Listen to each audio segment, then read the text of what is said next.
So thank you for having RPR here again. I was lucky enough to be here for the Martech 2016. So it was 2 years ago that I was here, and I'm happy to present with you today. So we're going to start off with using new and enhanced reports to market to and impress clients. Before we get started, we're going to do a little bit about what we're going to cover and our background. So we have reports in RPR that you can generate to help you in your day-to-day business, whether you're creating a listing presentation, whether you're doing a in-depth comparative market analysis, if you're looking for marketing tools for an open house, if you want to create buyer reports or property reports for your buyers, if you want competition reports, there's all different assets and ways that you can use these RPR reports. But a little bit of background on RPR. We are NAR's technology company. We're a wholly owned subsidiary corporation, and we're a national database of parcel-centric property information on over 166 million properties. And you guys have access to that ground layer of property information from coast to coast. So that's all of the public record data, including sold information from public record. You get property characteristics, you get tax information, you get mortgage information, you get foreclosure information, you get statistical information for market trends in the market area, you get demographics, you get school information for every property in the U.S. And then for your local market, because your MLS participates, you also have that layer of MLS active and active sold and off-market data within RPR as well. We are delivered through a constantly evolving leading edge application, so regardless of the device that you use, if it's a desktop, if it's a laptop, if it's a mobile device, you can download our app and you get access to all of those valuable resources. All of this is available to you at no additional cost. It's a dues benefit. So as long as you're a member of good standing with NAR, you have access to all of this valuable property information. And in RPR, you will see estimates of value. These are your AVMs, which is just an automated market value estimate that's calculated using publicly available information. So this is going to be very close to that big consumer AVM that's out there. It's generated using publicly available information. Then we have a trademark RVM, which is owned by the members of the National Association of Realtors, and this is the Realtors valuation model. So this is a market value estimate that's calculated using not only the publicly available information, but that layer of MLS active and sold data as well. Now, as the AVMs pertain to this presentation, we're not going to get in depth, but we just want you to be aware that these AVMs will appear on the reports that you share with your clients and customers if you choose to have them appear. You also have the ability, anytime you generate a report where these values are, to suppress that information within the report. Okay? With that being said, I'm going to go ahead and pull up our homepage, and then I'm going to hand the remote. I think I'm okay. Let me just adjust the volume. How's that? Can everyone hear me okay? Perfect. Thank you. See, imagine that, Mike. I figured that out. Yes, you can. She's so smart. Okay, so we're going to start with Neighborhood Report, which is my all-time favorite report. It gives us a great idea of just the makeup of any particular geography. It's my go-to report for all buyers, but I want everyone to keep in mind that RPR is a national database, so it's a fantastic report to use with maybe folks that are in your sphere of influence that might be moving outside of Omaha to help them become familiar with neighborhoods and other parts of the country. You don't have to be experts in those areas. You just have to have access and make available that data. So we're going to start with preparing a neighborhood report in Omaha. We're going to start with the geography Omaha. We just typed in Omaha, and we can see immediately that we have median estimated home income, the various graphs, we have summary data, we have housing statistics, we have the demographic data for the people that make up that particular community or neighborhood. We have economic data, and then of course quality of life. Why is it that people live there. Now, we just access this data by typing in a neighborhood. And again, that neighborhood doesn't have to be a neighborhood name. It could be any geography. But Katie, why don't you show us how we might drill down to specific neighborhoods within Omaha?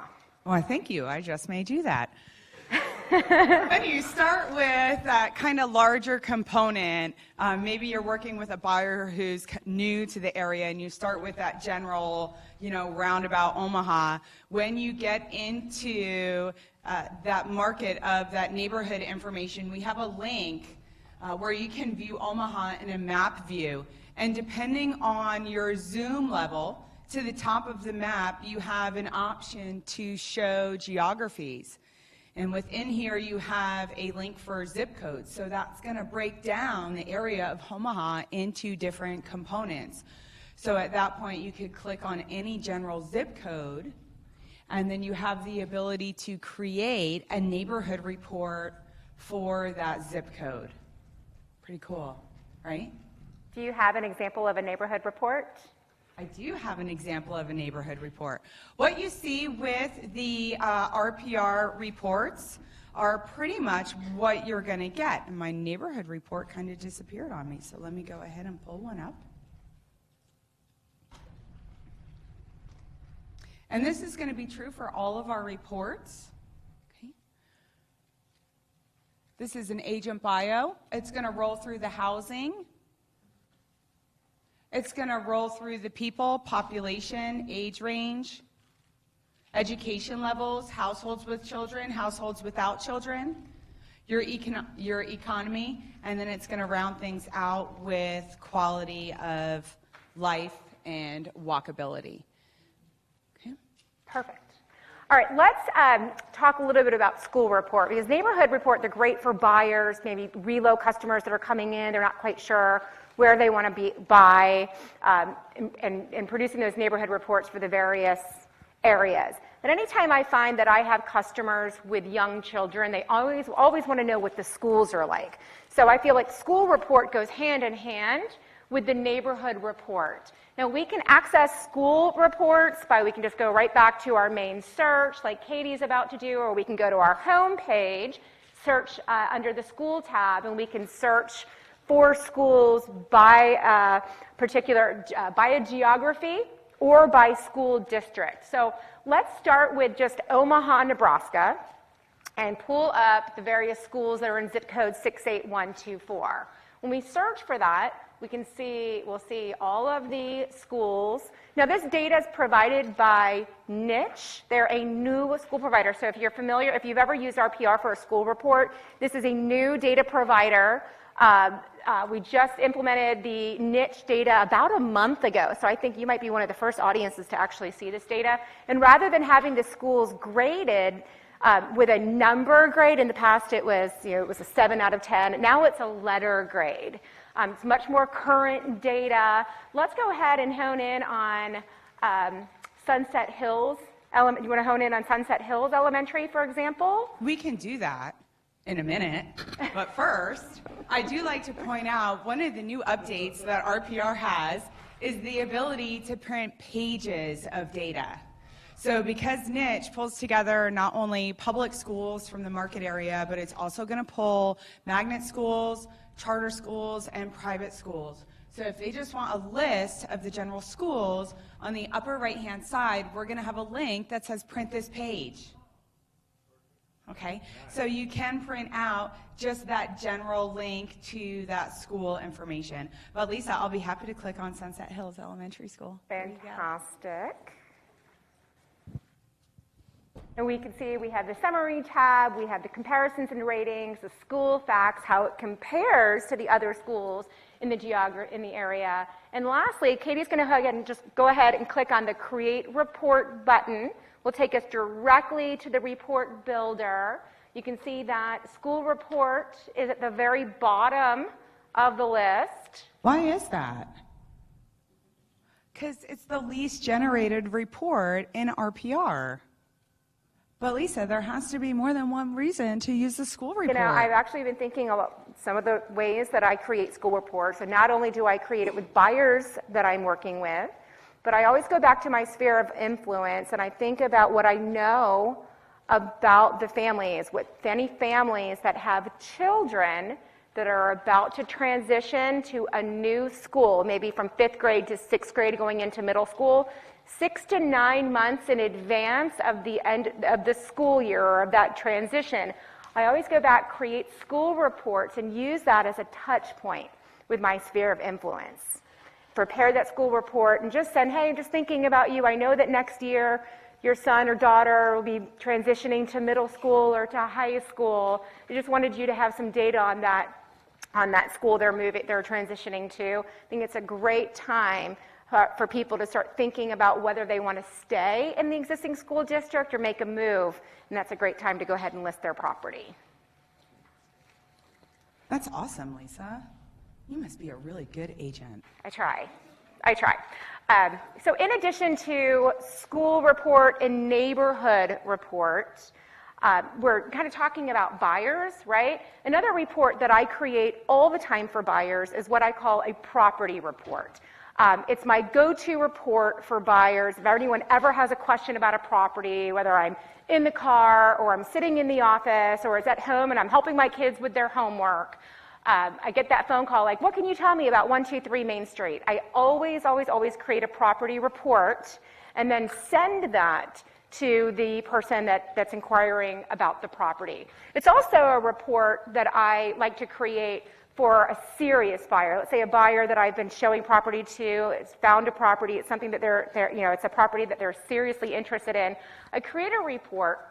Now, I do want to warn you, a property report on average is about, what do we say, 45 pages? About 30, all inclusive. All inclusive. It could be anywhere from upwards of 30 pages, which is a pretty extensive report. Would you agree? I'll give you a hint. The more photos, the longer the pages. But buyers love photos. But I do think that it's an important report. I go all in. I like to show my buyers everything. I feel that buyers that are about to make a purchase want to know everything they can about a property. Whether or not they need all that information is irrelevant. They think that they need the information to make that important decision. So I want, as their realtor, I want to help them be as prepared as possible. So you could just show us some of the different areas of the property report. Anytime you're generating a report out of RPR, just a little tip, because they are quite extensive, if you're not aware of what you're actually printing out, you can hover over these little information icons, and it's actually going to give you a sample of the page, or the piece of information that the page includes that you may want to remove or hide from your client's vision. So any page that you do not want to include, like historical photos, you would just uncheck that box. And if that box is white, it simply means that element will not be included in the report that you're going to generate, okay?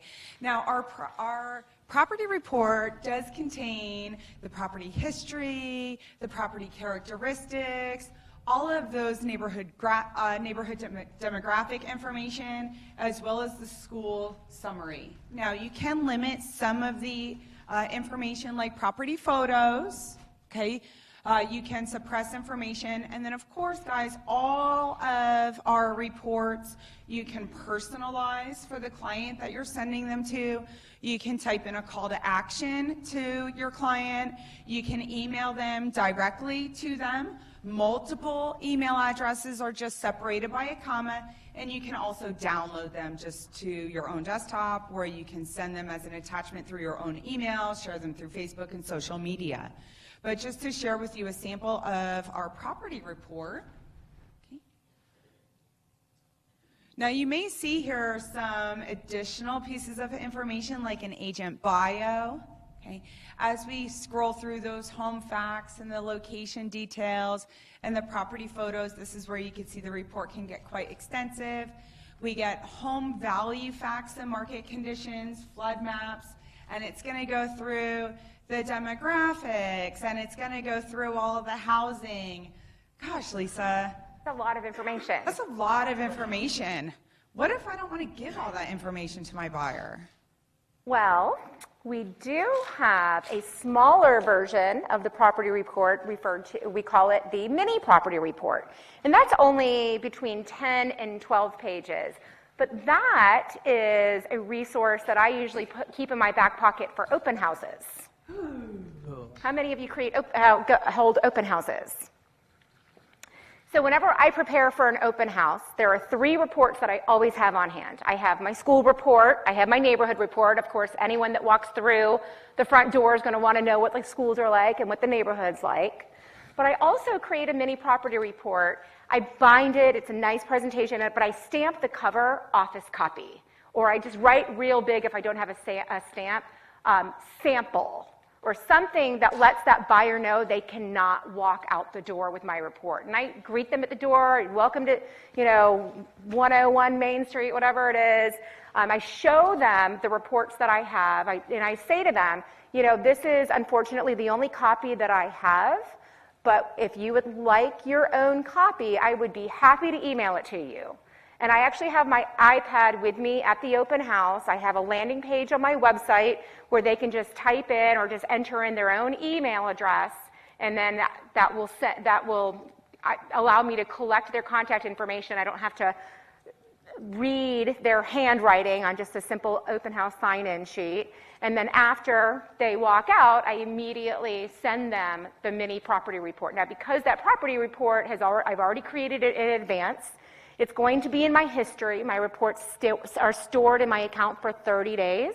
So I can easily just go to that report, click the send to or share feature, and send that. So by the time that buyer gets back home or checks their email, if they're sitting in their car checking their email on their phone, that report's already landed in their inbox.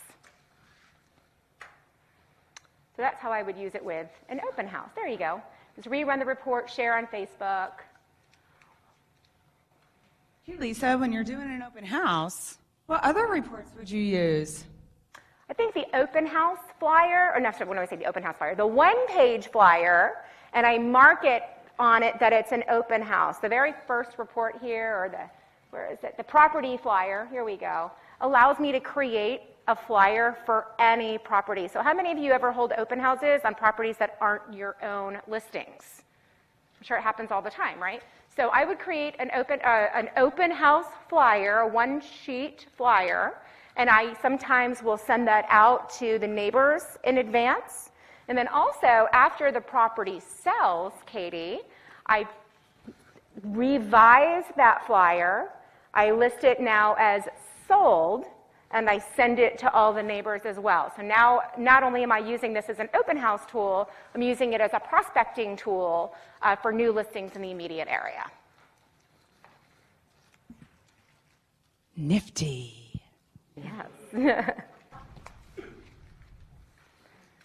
Those are some awesome tips on working with buyers and open houses. I also use RPR with potential sellers and existing sellers as well. Ooh, now it's getting good, right? So let's say I am preparing for a listing presentation. I always turn to RPR first, and I just enter the address for the property that I'm visiting right into that form field at the top. So I pull up that property in RPR. You can see across the top the various tabs. I've got a wealth of information here. I'm going to use all of this information in my presentation, in my listing presentation, by creating what's called a seller's report. Now, all of these tabs give me just insight into the current owner. It's going to allow me to see mortgage history. It allows me to see sales history. It allows me to see deeds and what's been recorded. It allows me to see whether or not the property is worth less than what the current homeowner owes. So it gives me all kinds of insight as to what their motivation might be to sell.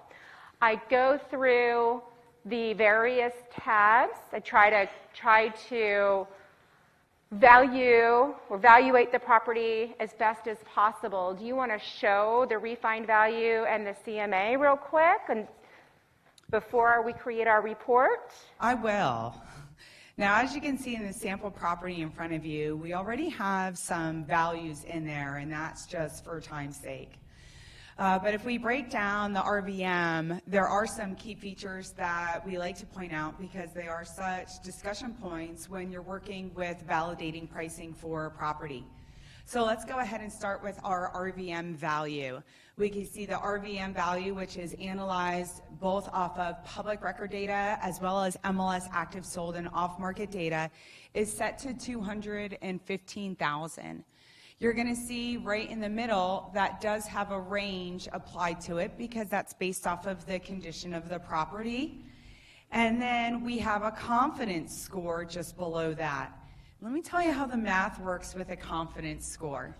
So what RPR is essentially telling you is that they are a 4-star confident, 4 out of 5 stars, that this is going to be about the property's value or within 15% of that number.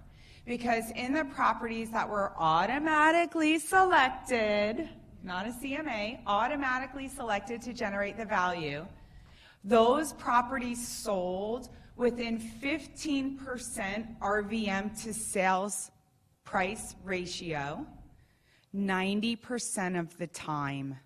Okay? If it's a 5-star confident property, they sold RVM to sales price ratio within 10% 90% of the time. So it kind of drops in that 5% increment, but it's always looking at what's occurring 90% of the time. Okay, so that's how it gets that valuation. And then you'll notice just below, because we analyze these properties for value on a monthly basis, we're always going to supply you with that month over month and that year over year. That's my favorite feature to point out when I'm sitting with the seller. I will say to them, Mr. or Mrs. Seller, I've worked this area for years. I analyze all of the sales that are taking place, and I'm constantly analyzing the values of the properties in your area. Did you realize that your property has had a 12.59% increase over this time last year? And they look at me with their jaws like, how could they argue with that, right? 12.59% increase. And all I'm doing is just looking right here on that summary page. But the perception is that I've really done my homework. I'm just picking out things that I think they would find as interesting. With the RVM value, it's also really just a tool for you to use as a starting point for your discussion. Because you guys know your market. You're the experts in your market. You know why a property in one neighborhood sells before the post for the listing sign is in the ground, and why the neighborhood across the street has an average of 67 days on market with an active inventory of 4 listings. You know your market. You know the condition of the homes. You know the age range of the homes. You know the lot sizes in the neighborhood. You know which houses have had updates and haven't had updates. And all of these components go into that RVM value. So RPR gives you a tool as a starting point to refine that value, and there's 4 ways to refine that value. You can refine the value by adjusting the basic facts of the property. This could be errors and omissions from public records that may skew the statistics for the property. You can refine the value based on home improvements that were done.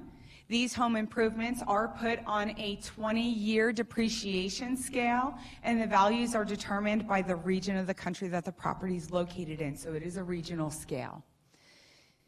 You can also refine the value based on needed improvements. So it's something obvious when you're sitting there with a homeowner and you know the roof has a leak, or you see that there's a big hole in their kid's bedroom wall. You can come in and you can refine or depreciate the home's value based on that needed improvement. You can also refine the value just based on what you can assess for the local market conditions, the inventory, the curb appeal, the condition of the interior of the property, the lot size and the view and privacy. All of these things are just determined by utilizing a slider scale to change the value of the property. And while you're doing this, you're the only one that sees these changes, as well as your client, if you, again, choose to share this information with them through that report. Do I have to agree with this value? No. Okay. So now, I always like to be prepared for listing presentations with a CMA. So Katie, why don't you show us just a little bit about how you create CMAs and how that would be included then in the report. With our CMAs in RPR, and I like to point out, even though we are using this in the seller's presentation scenario, you can create a CMA for any parcel within RPR, whether that parcel is currently listed as an active property. So if you're creating a CMA for a purchase price, or if you're creating a CMA for a seller's presentation, you have the option to include this information in your reports. Our CMA is a simple 4-step process where you're going to come in and execute your search, starting with the property facts. Now, one thing I like to point out, every market of the country is different, and there's different selling features for homes around the country. So if you have a highlighted component of your seller's home that you don't automatically see selected or displayed on this list, you can add that feature to the bottom of the report to put an emphasis on it for your CMA purpose. Once you confirm the home facts, you're going to search a market area for comps. Okay? And that could be done with a radius, that could be done with a map view. You can outline a polygon around the actual parcel lots of the subdivision, however you want to do it. It's going to identify comps. You are going to hand select those comps that you want to use within your CMA. Okay, so you do hand pick those comps. One of the nice components of the RPR CMA is because we are both that public record data and that layer of MLS active sold and off-market data, we are pulling sales from both places. So don't be surprised if you're looking through your search results and you see a property that doesn't have the days on market, or you see a property that has the Google Street image, because that's your first heads up that that property was sold outside of your MLS. Okay? But all of those property features still meet that specific set of criteria. Once you select your comps, you're going to update your evaluation. You're going to go through those selected properties. You're going to make adjustments using a slider scale on how it relates to your subject property. You have an option to the bottom where you can add notes and include those notes in your report to your client. Once you update your evaluation and close, you also have the ability to edit the calculated price. You can leave that field blank if you want to discuss it with your client, or you can put what you feel the projected list price would be, and you can always put your recommended pricing range in as well. And that's exactly how I use it. I remove the estimated value, I leave that blank, and then I only show a range. And I want to make sure that the range I show isn't really broad. I mean, I've seen sometimes some ranges come back, let's say 330 to 480. I think that's too broad of a range. So I would tighten that up, but I have the ability to edit it. So now, if I want something to take into my presentation, how would I go about that? Creating the report. I would go to the reports page. The seller's report is the most extensive report that we have. That's my polite way of saying this. This is a really long report. So anytime you question the length of any RPR report, just click that link that says Show Sample. And that's going to say, hey, all inclusive, if you include all the components of this report, it's going to be about 75 pages. Okay? But I use that to my advantage, Katie. To me, knowledge is power. And I would be that one person that wants that 75-page report because it makes me feel good when I feel like all of my bases are covered. Okay? But not everyone is like that, and you guys know your clients.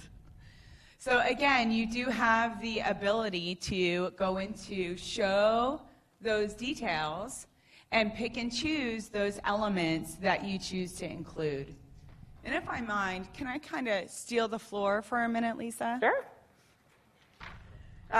Lisa has worked extensively with your brokerage to establish your brokerage brand within RPR. So when you guys go in, you should see, and I'm going to say should because we want to make sure that you've actually enrolled with RPR correctly.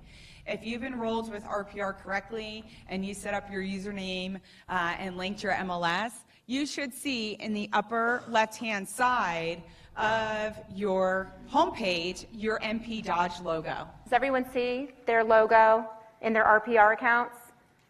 If not, let us know. But this will automatically brand all of the reports as well. And not only does it brand all of the RPR reports that you generate, but Lisa has also worked with NP Dodge to enter all of your business partners as well. Okay, so their information is going to appear in those reports. And your brokerage has also supplied us with brokerage brand reports.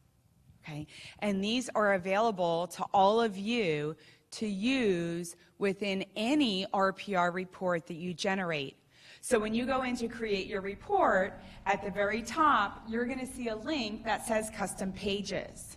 And these are all of the pages that you can include or exclude depending on the nature of the report. Now, not only was NP Dodge able to upload custom branded reports for you if you're working with a buyer or if you're working with a potential seller, but you have the ability to upload your own custom pages into RPR anytime you're creating a report. So just below, or I should say just to the right of your reports page, you're just going to go to the bottom right-hand side. And you're going to see your bio information. Now, if something is missing, like your agent photo, you can just come into this link here that says View Full Profile. You can come in and upload your agent photo just by pulling it in from your desktop. Okay. You should automatically see your brokerage logo on there. You can correct or update any information within your profile. You can add additional components of information to your profile. You'll also see here where you can make sure that your MLS or your CIE is linked correctly. And then all you have to do is select the Save option. It's going to save your contact information and then just select Back to go to your home page. And now all of this contact information will appear on any report that you generate this point moving forward. Just above that is the hidden gem of managing your custom pages.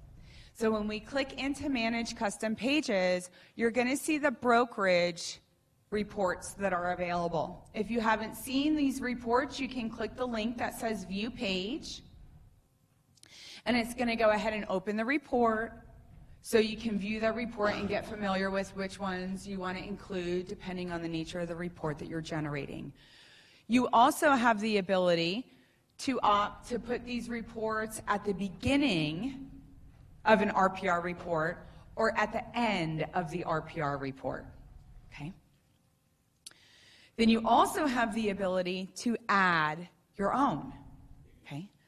So this can be something simple like your bio. Okay? So tips on some things to include. Your designations, testimonials that you've received about me. If you're the expert in one given area, maybe you even want to create a flyer that talks about how wonderful it is to live in this part of town. Various accolades. Once you get your bio put up, you can include forms of communication, which is a big one for a listing presentation. So if you are an agent in today's market that engages a lot in social media, you engage your clients a lot in social media, you like to send them information through Facebook Messenger, you like to share their property reports and their open house flyers, you look to the homeowners to share those property reports and open house flyers, you can make a little communication flyer that talks to your clients, how you're going to contact to them, what forms of social media you use, if you respond better to text messages or emails. Maybe you don't answer your phone after 7 o'clock at night because you're dealing with kids. So it's anything that's going to help you engage and connect with those consumers. Not only can you upload your own custom profiles, but if they're your profiles or your custom pages, you'll also see a little garbage can here where you can trash them as well. So even if you're just going to use a flyer for maybe seasonal changes, okay? Maybe you're working with buyers or sellers and you're saying, hey, winter's coming. You know, this is what MP Dodge recommends that you do to prepare for the winter season. You can upload it just for that brief period of time. And then when spring comes around, you can delete that and upload another flyer. Now, the flyers are limited to 10 megs and they have to be a single page. Okay, well, so a single file. A single file. A single file. So, for example, some of the files that we've uploaded for the company are multi-pages. So if we have a report that starts at 85 pages and the NP Dodge listing marketing content is 15 pages, we're going to end up with a 100-page report. So do keep that in mind when you're making your decision on whether you're printing or whether you're emailing. But with that said, I do print all of my reports. Whether or not they want to go through all of that information is irrelevant, but I'm very strategic with that report. When I'm at that listing presentation, I sit down with them and I start fact checking. Okay, this is what I know about your property, and I start flipping through the pages, and you can just see their eyes are huge, and I ask them to help me fill in the blanks, because really all I'm looking at is aggregated data. I have any historical MLS data on the page, and I have public record data on the page. And if I see that Public Records has this property as a 3-bedroom, 2-bath, but I just walked around and saw that it was a 4-bedroom, I can start asking questions. And it's just being prepared and asking them to fill in the blanks, to help me make sense of everything that I've researched on my own. And honestly, I think it's, you know the old saying, perception is reality? Their perception is that I have already invested a significant amount of time in their property. And I see a sense of obligation to now invest their time with me. And I can tell you hands down, every single time I have gone into a listing presentation with this report, I've walked out with the listing. So, I'm going to stop you. Sure. Because before we continue, I want to talk about one other report that you may see when you're using RPR. And this is a very specific report. I'm just going to hide the details so we can see the list. And it's a report that we call the valuation workbook. In the valuation workbook, I'm going to go back to our property on 106th. You'll see when we go in to create our CMA, we have 2 radial options to choose from when we create our CMA. We have our comparative analysis, which is just a CMA that's going to be associated with the property report, the mini property report, the seller's report. So anytime you create that top radial CMA, you can pick and choose what report you want to include. Okay. Just below that, we have a radial here for the sales comparison analysis. And the sales comparison analysis is a more detailed evaluation. So when you go into it, you may notice that a little dialog box that pops up that says, hey, if you're an appraiser, please enter your appraiser license number here. That doesn't mean you have to be an appraiser to use the report, but we do request that you enter your license number because in some states, appraisers are required to display their license number on any report that they're going to share with a member of the public. There is a little option here where you can say, hey, don't show me this report, but you will see a link here that says skip this step.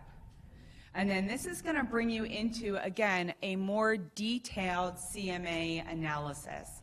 And what makes this a more detailed CMA analysis is when you get down to make your adjustments. So if I just go to step number 3 and I edit this, instead of having that slider scale to make adjustments, when you're making adjustments to your comparable property, you're going to use that hard dollar amount to make that adjustment. Okay. Once you go through and make those adjustments and you set your pricing, you'll notice to the bottom, you can generate a valuation workbook. So this valuation workbook is tied and can only be generated when you're generating a sales comparison analysis. Okay? I'm going to come in and create the report, and I just want to share with you what the main difference is. So I'm going to come in and just click more details. You will notice that, again, you do have the ability to use your custom pages. You have those report elements of the property features. You have those map layers. But then you come down past your comps, you'll see this section here for your local market conditions summary. This local market conditions summary is very closely related to an appraiser's 1004 MC market conditions summary. So it's going to take a look at the inventory, and it's going to analyze that inventory over the last year and look at what happened 0 to 3 months, 4 to 6 months, and 7 to 12 months, and gauge if the marketplace has held stable, if it's appreciated, or if it's depreciated. And it's going to look at inventory, it's going to look at month supply, it's going to look at absorption rate, it's going to analyze all the properties, it's going to include distressed properties, it's going to exclude distressed properties, it's going to analyze just the distressed properties. So it is that more in-depth appraiser type analysis. And that is the valuation workbook. If you guys want to take a look at that, it is available for you as well. All right, so let's go to the reports tab, Katie. And I just want to make sure that we've run through all of the reports. We've talked about property report, seller's report, how I use RPR with sellers. There's one more report, property report, mini property evaluation. Market activity report is the last of the reports that I want to talk about, and this is another great report to use with sellers. In fact, there are 3 different ways that I use the market activity report. Specifically with sellers, this is my monthly touch point, okay? It helps me tell the story of what's happening in the local market. Now, we'll start with a particular location.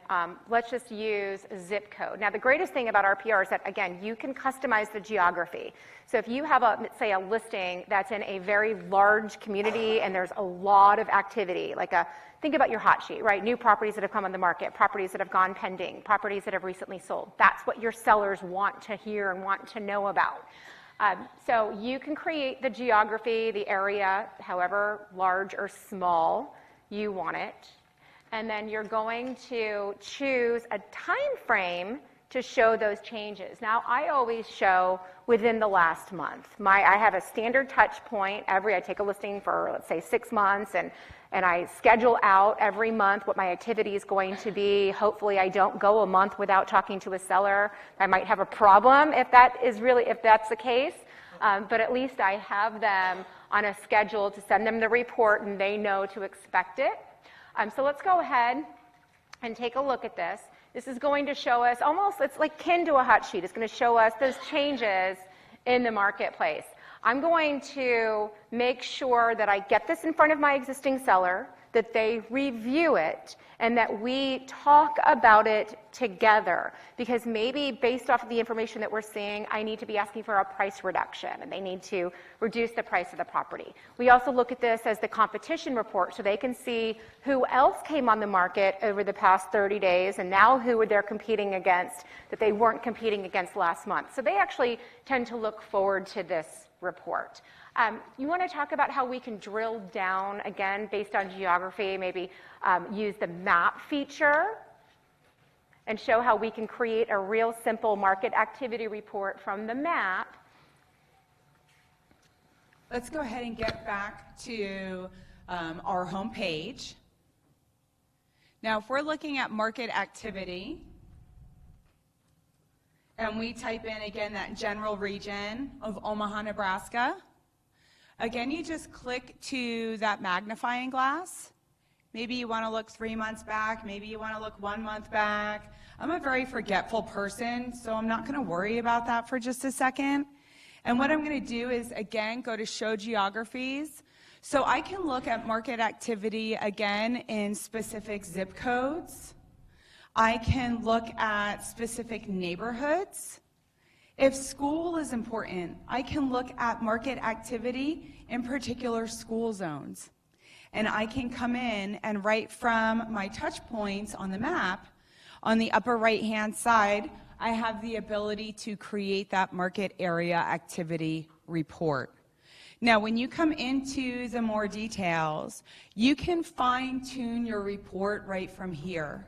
So if we forgot to change this little drop down from 6 months to 3 months, we can come in here and say, oh, I just want to look at the market activity in the last month.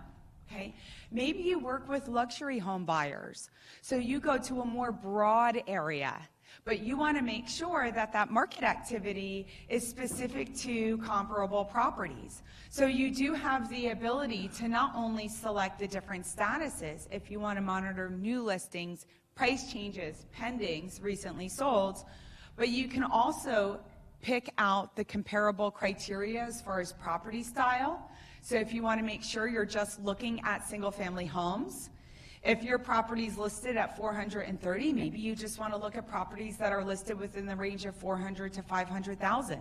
You can enter those components in to fine-tune that market activity. You can maximize the number of matches that you want to include, and then you can just run report. Now, unfortunately, at this point in time, RPR does not auto-generate reports and automatically send them to your clients on your behalf like your MLS does. And that's a valuable tool. We're working on it, okay? But for right now, you can, and I showed this before, if you have a particular subdivision. Here I have Longview in Omaha. So if I have a seller that's in that subdivision, or maybe they were a past client that moved out of that subdivision, and I'm just using that as a touch point. Hey, this is what's going on in your own neighborhood. All I have to do is come over to this little orange circle, and I have the ability to rerun the report without putting in all of that criteria again, and it's going to pull up any fresh information from the last time I ran it. Okay? And that's something that I use quite often. Whenever I'm out in the market and I run into people that I know and they ask me, well, how's the market doing, right? What's going on in the market? I always go back to a previously run market activity report and offer to send it to them. It's just another touch point. And that's exactly, just kind of in summary, these reports, they're very impressive reports. There's a lot of great information, so they're informational reports. But at the end of the day, for me, they're objection handling tools. It's a way for me to keep myself front and center with buyers and sellers and prospects, and a way for me to pull information out of somebody that I may have otherwise had a difficult time getting to respond to. So, thank you. Now, I'm going to show you one more way that you can drill down with your reports. And this one, we're going to kind of do a throwback to our homepage, and we're going to look at where we started, because it all goes back to that quality of life and that neighborhood, and if that neighborhood is the right home for them. So with that neighborhood report, again, you can start with that large city of Omaha if you want that big overall picture. You can drill down to that zip code if you want to see something within, or if you want to see that neighborhood demographic with a zip code. But I'm going to use a little magic button right here, and I'm going to kind of do a double tap on my computer screen so you guys, hopefully it'll work. So you can see this little magical button right below that neighborhood tab. That magical button says exact, okay? And I'm just going to change that. So she's doing this because I didn't know this existed. So just keep that in mind. And this is really, this is a great tool for farming. So when I change this little type to within, and I click on that magnifying glass, I am going to get a list of all of the sub-communities within that zip code. So if I have a potential client that's interested in Sunset Hills or Paddock or Loveland or Longview, right from here I can say Longview's a great neighborhood. Median home value is $593,000. It's grown 5.4% year over year. And you know what? There's 3 homes listed in there for sale right now. Let's go see. And you can come in then and click on that Longview and get then the demographics for that community. And demographics are always going to look at the lowest level to the largest level. So if you're looking at zip code, it's going to do the zip code to the city, to the county, to the state, to the country. If you're looking at neighborhood, it's going to go neighborhood to zip code to city, to county, to state, to country, and show you how that fares with the rest of the country. So that's just another neat way that you can generate that market area activity report. And when you're coming in creating these reports, maybe you want to share with them those neighborhood demographics. But you know their next question is going to be, well, what's listed for sale? So I don't have to go back and now rerun. If I'm looking at neighborhood information, I don't have to go back to the home page and go into market activity to find all the active listings in the community. I just changed the little radio button to market activity. And I can come in and now run a market area activity report without really even leaving my reports page. And it's going to do it off of the information that's in that #1 spot at the top of the page. Okay, so you can kind of toggle through those reports and generate reports depending on what information you have at the top of the page. Awesome. Okay, so in summary, we have several different reports. Hopefully you all learned maybe 1 or 2 or 3 different ways to implement these reports in your business. There's lots of great uses. And our help desk is incredibly knowledgeable with how to use and create these reports as well. So just want to plug that for our help desk. The phone number is located on the bottom of every page of our PR. And if you guys want to get your camera out, I'm going to show you a screen with it in just a minute. Unbeknownst to you, they are actually located here in Omaha, Nebraska. They are RPR and NAR employees. So any questions? We have about 10 minutes for questions. I'm going to go ahead and finish our PowerPoint slide, and then we can get it away, and if someone has a question with a live demo, we'll have time to run it. All this information that I shared with you through the desktop is available to you anywhere you go through our RPR app. You can download the app from the Google Play or the App Store for iPhones. It's GPS based, so it follows you wherever you go. It's fast, convenient, and essential. You do have the ability to identify off-market properties. You have access to the MLS active sold data. You have market conditions, tax information. You can create branded reports that pull in the defaults that you set up from your desktop. You can access created reports that you generated earlier in the day. You can share those reports through text message, through Facebook, on Instagram, through Twitter. You can send them through your email. So you do have that one-touch ability to get that information out there. You can add photos, voice, and text notes to property details, and it syncs with your desktop. So everything you look at and touch on your mobile device, you can see what activity that you've done when you look at it from your desktop and vice versa. Okay. And you'll be teaching a mobile class today, right? I'm teaching a mobile class today in here, I think at the end of the day, 3:30. Okay. But if you want additional information, guys, take a picture of this slide. This has an email if you want a copy of our class materials. You can reach out to us or you can reach out to Jody. You guys should be able to link to RPR through your local MLS, but you can always go right to our website, which is narrpr.com, and log in with your username and password. We have a blog that we do national trainings. Our webinars are free to register and attend. I teach most of them, or I should say half of them. There's another trainer out there that does them with me. And then we have our blog for just short videos and learning resource tools as well. And feel free to reach out to our call center if you have any questions.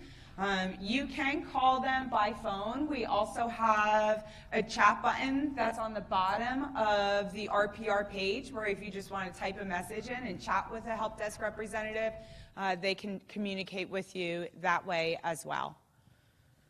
So on behalf of myself and MP Dodge, I want to thank you. And if you would like a sample of any of the RPR reports, you can just text 555-888. Text NAR RPR to 555-888, and you'll get a link back with a sample of reports. But that trainer in me says just go into RPR and generate reports, because generating them is going to give you that insight on how to utilize them. Yes, sir, in the back. What if you have more than one MLS? Can you tie into more than one? You can tie into, and the gentleman's question in the back, what if you participate with more than one MLS? You do have the ability under your settings.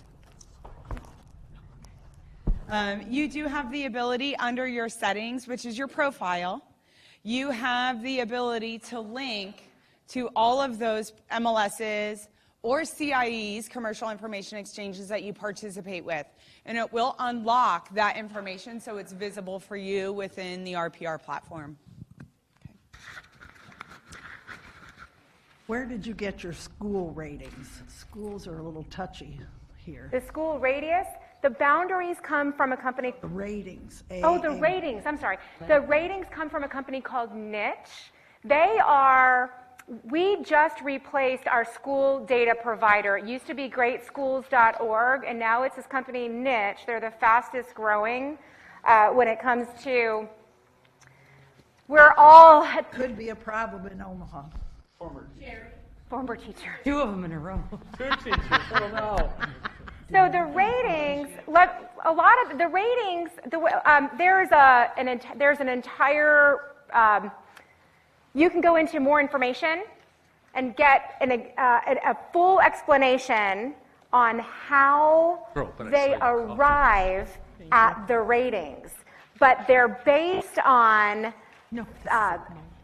surveys of students and parents and teachers. Okay. You can.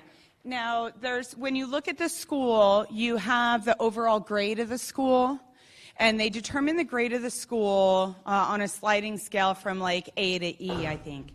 And what they do is they take a look at the comprehensive test scores that submit them to the state.